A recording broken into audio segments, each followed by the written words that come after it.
Dios les bendice, bienvenidas y bienvenidos a otra exploración profunda aquí en nuestra serie Domingo Puritano. Dios les bendice. Un gusto, de verdad, compartir de nuevo.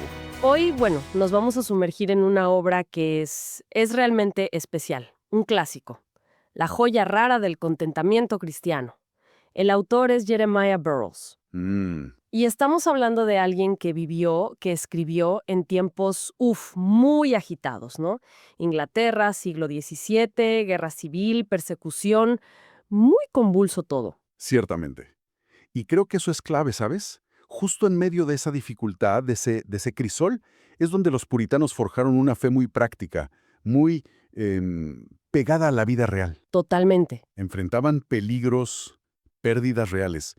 La posibilidad de ir a prisión era constante. Y en medio de eso buscaron esa paz, esa seguridad que, que no depende de las circunstancias, ¿no? Que Exacto. solo viene de Dios. Sabían que este mundo no era su hogar final. Y Burroughs en este libro, que es maravilloso, nos deja como una guía, ¿verdad? Exacto. Una guía muy profunda para cultivar justo eso, el contentamiento. Exacto. Esa paz interior, llueva o truene afuera. Exacto. Hoy nos vamos a enfocar en dos capítulos clave, el 2 y el 3. En el 2, él define qué es este contentamiento cristiano. Y en el 3, que me parece fascinante, explora por qué lo llama un arte y hasta un misterio. ¿Sí? Y es que lo es. Es un análisis que nos ayuda a entender qué significa de verdad estar contento según la Biblia. Y por qué, no es algo que nos salga natural, digamos. Es una gracia que se aprende. Pues en la escuela de Cristo. Muy bien, entonces, a ver, entremos en materia. ¿Cómo define Burroughs este contentamiento? Porque da una descripción bastante rica, ¿no? Sí, es muy detallada. Él dice, y cito, ese dulce, interno, quieto, gracioso marco del espíritu, que se somete libremente y encuentra satisfacción en la sabia y paternal disposición de Dios en cada condición. Hay mucho que desempacar ahí. Muchísimo. Lo primero que me salta es lo de interno. Reside en el corazón, dice. O sea, no es solo, no sé, poner buena cara. Absolutamente clave eso. No es solo, como decías, poner buena cara o morderse la lengua para no quejarse. Burroughs dice, y es muy gráfico, que uno puede estar callado por fuera, pero hinchado de descontento por dentro, lleno de amargura, de resentimiento. El contentamiento real, el genuino, es una quietud interna, una paz en el alma. Y para entenderlo mejor, él lo pone en contraste con actitudes que son justo lo contrario. Eso es útil. A ver, ¿qué actitudes serían esas? Ayuda a definirlo por lo que no es cierto. Claro, menciona varias. Primero dice, se opone a la murmuración, a la queja contra Dios, como los israelitas en el desierto, ¿te acuerdas? Sí, claro, un clásico. Luego va un poco más allá. Se opone a la irritación, al enojo que viene de frustrarnos con lo que Dios permite. También habla de la tumultuosidad del espíritu, esa agitación interna, esos pensamientos caóticos, ansiosos, que nos roban la paz. Esa sensación de caos por dentro. La conocemos bien en las pruebas, ¿verdad? Sin duda. Y sigue. Dice que se opone a un espíritu inestable, que nos hace dudar, que nos distrae de nuestros deberes. También se opone a esas preocupaciones y miedos que consumen. Él los llama cuidados que carcomen el corazón, como un ácido. ¡Qué imagen! Fuerte pero muy clara. Y hay más. Se opone al desánimo cuando sufrimos, a esa sensación de hundirse, de perder la esperanza. También es lo contrario a buscar salidas fáciles y pecaminosas. ¿Cómo cuáles? Pone ejemplos bíblicos. Saúl yendo a la adivina, ¿te acuerdas? O el rey Asa buscando ayuda militar en Siria en vez de confiar en Dios. Buscar atajos, digamos, que no son correctos. Entiendo. Evitar el camino difícil de la confianza. Exacto.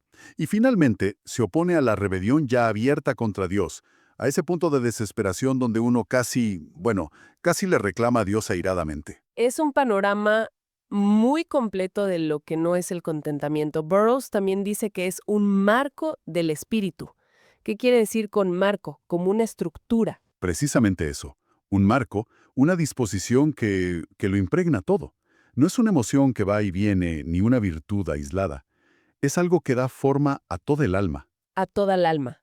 Sí, afecta el juicio. ¿Cómo entendemos y aceptamos que lo que pasa está en manos de Dios? Afecta los pensamientos. Nos ayuda a mantenerlos ordenados, en la verdad, no en la amargura.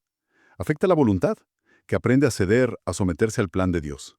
Y afecta los afectos, las emociones, que encuentran su lugar, bajo control. Es algo integral, ¿ves? Entiendo. Es algo que abarca todo nuestro ser interior. Y añade la palabra gracioso. Supongo que apunta al origen, ¿no? No es algo que fabricamos nosotros. Exactamente. Es gracioso, porque viene de la gracia de Dios. Es un fruto del Espíritu en un corazón que ha sido transformado. No es simple estoicismo, esa fortaleza basada solo en la razón humana que buscaban algunos filósofos. Como Sócrates mencionaste. Eso es, ni tampoco es simple atinia, o insensibilidad ante el dolor, como una especie de parálisis espiritual, donde ya nada te afecta. No, no. Y muy importante, no es algo forzado, es libre. Ajá, aquí se pone interesante. ¿Cómo que libre? Si viene de la gracia, ¿cómo juega nuestra voluntad ahí? ¿Es que simplemente lo elegimos y ya? Excelente pregunta. Burroughs lo explica muy bien. Dice que esa libertad tiene como dos partes. Primero, implica una sumisión voluntaria. Voluntaria. Sí. La palabra griega para someterse, él señala, tiene esa idea de ponerse debajo, enviar debajo. Es un acto consciente de la voluntad.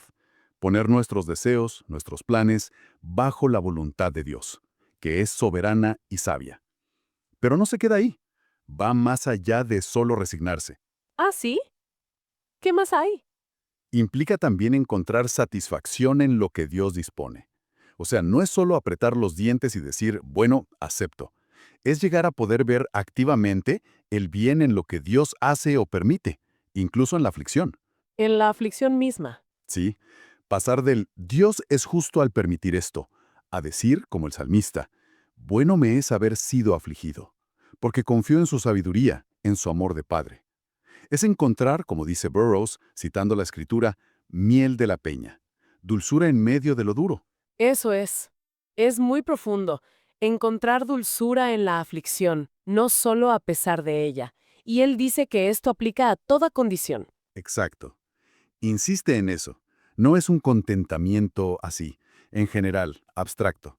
Es para la condición particular y presente que vivimos, por difícil que sea. Pone ejemplos, ¿verdad? Sí, usa a Noé en el arca, a Pablo en la cárcel. Ambos esperaron. Esperaron a que Dios abriera la puerta. No forzaron la salida antes de tiempo ni por medios incorrectos. La lección es estar contentos en la condición, sometidos a Dios hasta que Él decida cambiarnos de situación o llevarnos con Él. Una perspectiva que choca con nuestra impaciencia natural, ¿no? Con esas ganas de controlar todo. Y esto nos lleva perfecto al capítulo 3, donde Burroughs como que eleva el concepto. Habla del contentamiento como un arte y un misterio. Algo que se aprende, pero que la mente natural no capta fácilmente. ¿Cuáles son algunos de esos misterios? Sí, y es fascinante cómo lo plantea. Nos muestra las paradojas, ¿sabes? Las tensiones que hay en esta obra de la gracia. Lo llama misterio porque funciona de maneras que el mundo, y a veces hasta nosotros mismos, no entendemos bien. El primer misterio que menciona es, bueno, quizás uno de los más llamativos. ¿Cuáles? Ser, al mismo tiempo, la persona más contenta y la más insatisfecha del mundo. ¿Cómo? Eso suena totalmente contradictorio. ¿Contenta e insatisfecha a la vez? La clave está en con qué estamos contentos e insatisfechos. A ver, el creyente aprende a estar contento con su porción terrenal. Lo que Dios le da, sea mucho o poco. Pero a la vez sigue profundamente insatisfecho con cualquier cosa que no sea Dios mismo.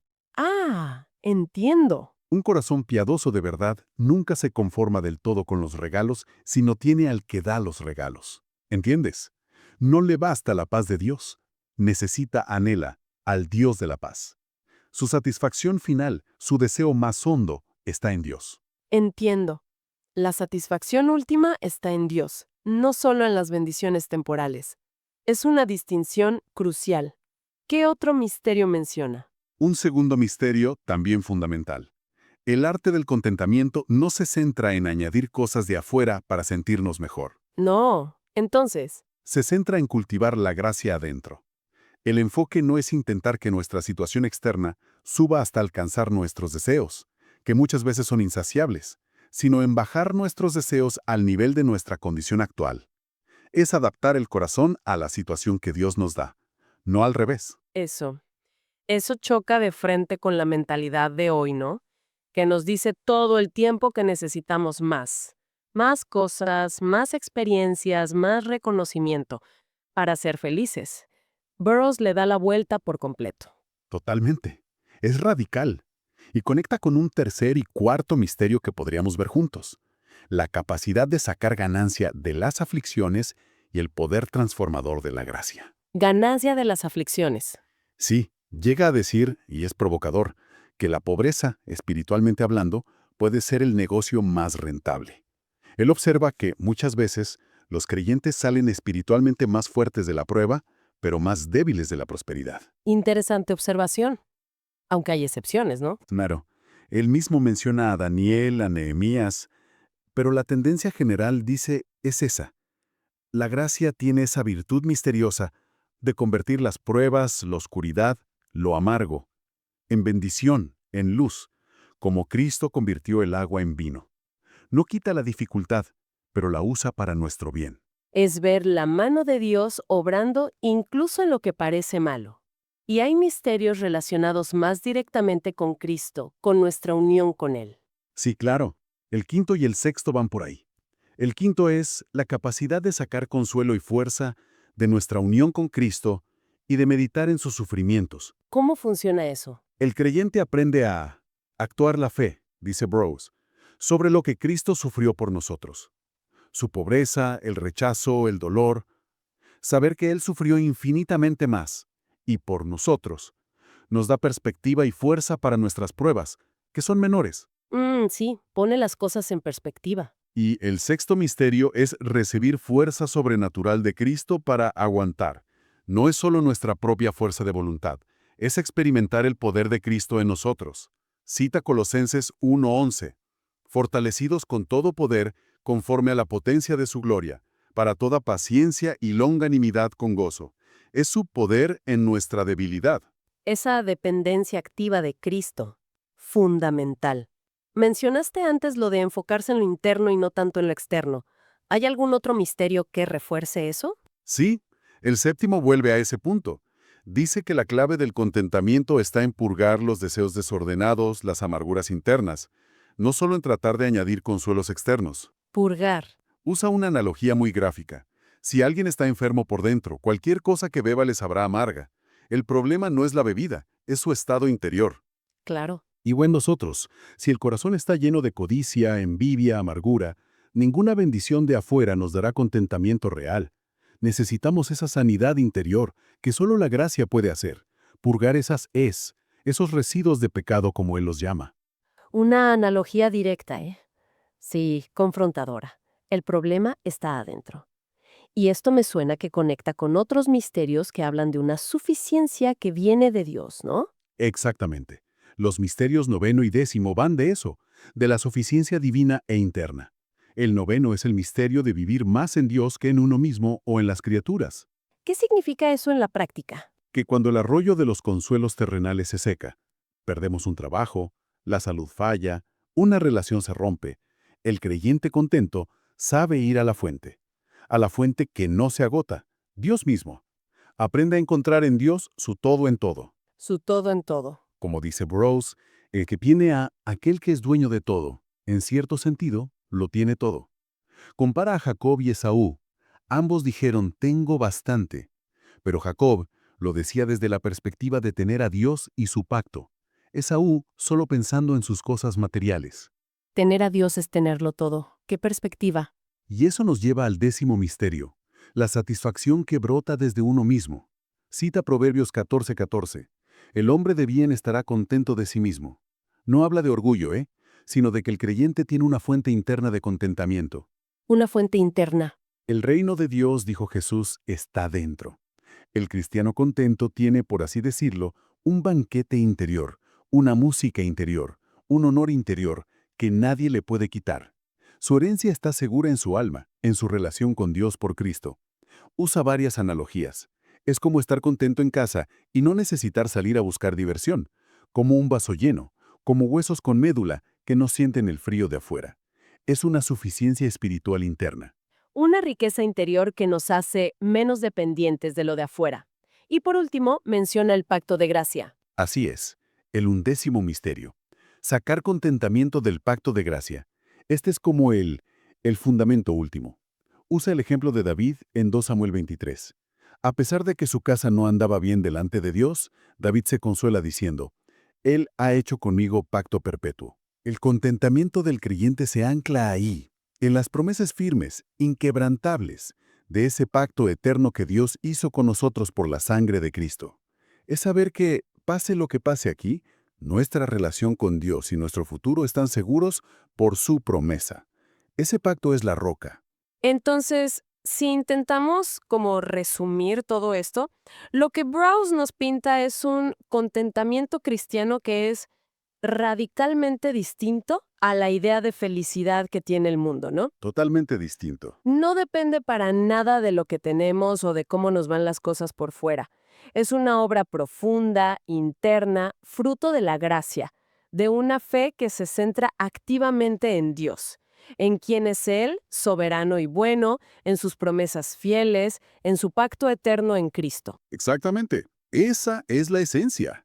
Burroughs nos muestra que el contentamiento cristiano no es resignación pasiva, de, bueno, ¿qué le voy a hacer? Ni tampoco es un optimismo ingenuo, de ignorar el dolor, ¿no?